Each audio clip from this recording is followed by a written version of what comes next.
Hello नमस्कार, जय Hind. Class 12th bio का जो 5वां चैप्टर है वंशागति का आणविक आधार, इस अध्याय की मोस्ट इम्पॉर्टेंट टॉपिक है आनुवांशिक पदार्थ। इस टॉपिक को तैयार कर लीजिए, यहाँ से प्रश्न एग्जाम में ज़रूर पूछा जाता है। अगर आप इस वीडियो को पूरा देख लेंगे ना तो आनुवांशिक पदार्थ टॉपिक आपका तैयार हो जाएगा, बिल्कुल याद हो जाएगा, आप कभी जीवन में भूल नहीं पाएंगे। हम आपको डिटेल में बताएंगे आनुवांशिक पदार्थ के बारे में। चलिए शुरू करते हैं। वीडियो को लाइक कीजिएगा, चैनल को सब्सक्राइब कीजिएगा। सबसे पहले मैं आपको बता दूं, सीधे परीक्षा में पूछा जाता है बोर्ड एग्जाम में, आनुवांशिक पदार्थ की परिभाषा लिखिए। आनुवांशिक पदार्थ किसे कहते हैं? तो ध्यान से सुनिएगा, आनुवांशिक पदार्थ किसे कहते हैं? ऐसे पदार्थ जिनके द्वारा जनक से कोई लक्षण बच्चे में चला जाता है, यानी कि संतति में चला जाता है। ऐसे पदार्थ जिनके द्वारा माता पिता से यानी कि जनक से कोई लक्षण बच्चे में चला जाता है, उन्हीं पदार्थ को कहते हैं आनुवांशिक पदार्थ। यानी कि वे पदार्थ जो आनुवांशिक लक्षण को एक पीढ़ी से दूसरी पीढ़ी में पहुंचाते हैं, उन पदार्थों को आनुवांशिक पदार्थ कहते हैं। आनुवांशिक पदार्थ किसे कहते हैं? वे पदार्थ, एकदम सरल भाषा में, वे पदार्थ जो आनुवांशिक लक्षण को एक पीढ़ी से दूसरी पीढ़ी में पहुंचाते हैं, आनुवांशिक पदार्थ कहलाते हैं। समझ में आ गया कि ऐसा पदार्थ जो आनुवांशिक लक्षण को एक पीढ़ी से दूसरी पीढ़ी में यानी कि जनक से संतति में पहुंचाता है, उसे क्या कहते हैं? उसे कहते हैं आनुवांशिक पदार्थ। आप सोचिए, मानव में क्या होता है? माता पिता से क्या होता है?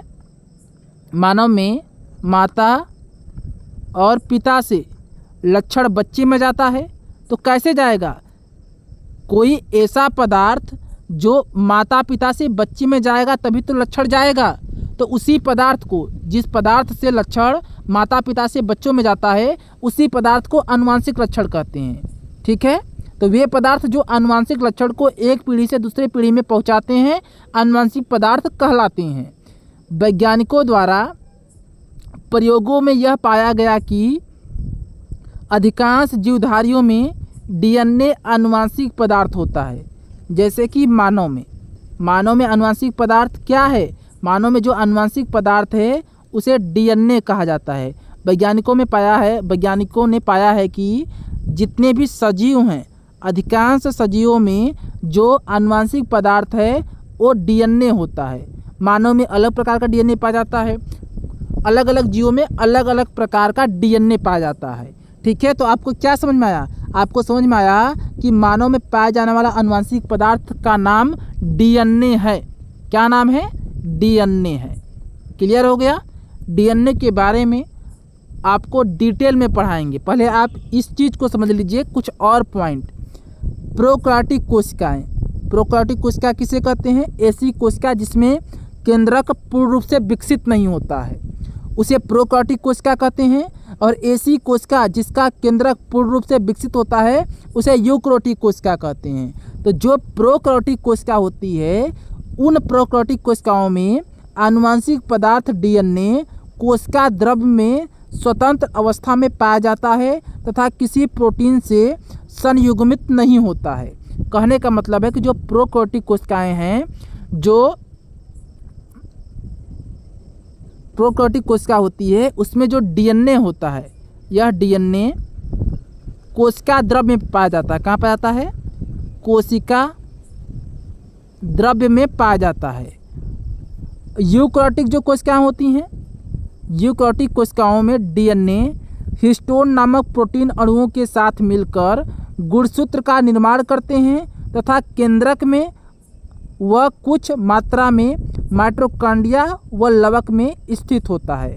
यानी कि अगर हम बात करते हैं कि जो यूकैरियोटिक कोशिका होती है, उसमें जो डीएनए पाया जाता है, वह डीएनए केंद्रक में पाया जाता है, अधिकांश भाग केंद्रक में पाया जाता है और डीएनए की कुछ मात्रा माइटोकॉन्ड्रिया में पाई जाती है, माइटोकॉन्ड्रिया में पाई जाती है और लवक में पाई जाती है। समझ में आया? यूकेरियोटिक कोशिकाएं मानव में पाई जाती है, प्रोकार्योटिक कोशिकाएं जो सूक्ष्म जीव होते हैं, अल्प जीव होते हैं, उनमें पाई जाती है। यूकेरियोटिक कोशिका का मतलब होता है कि जो कोशिका है उसमें जो केंद्रक होगा ना वो पूर्ण विकसित होगा। केंद्रक क्या होगा? पूर्ण विकसित होगा, पूर्ण विकसित होगा। यानी कि मानव में डीएनए कहाँ पे आता है? मानव में जो डीएनए होता है वह कहाँ पाया जाएगा?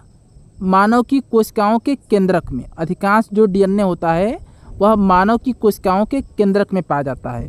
कोशिका का जो भाग है वो केंद्रक है, कोशिका का भाग कोशिका द्रव्य भी है, माइटोकॉन्ड्रिया भी है। तो जो केंद्रक होता है इसमें ही अधिकांश डीएनए पाया जाता है। मिलते हैं नई वीडियो में, तब तक के लिए जय हिंद, वंदे मातरम।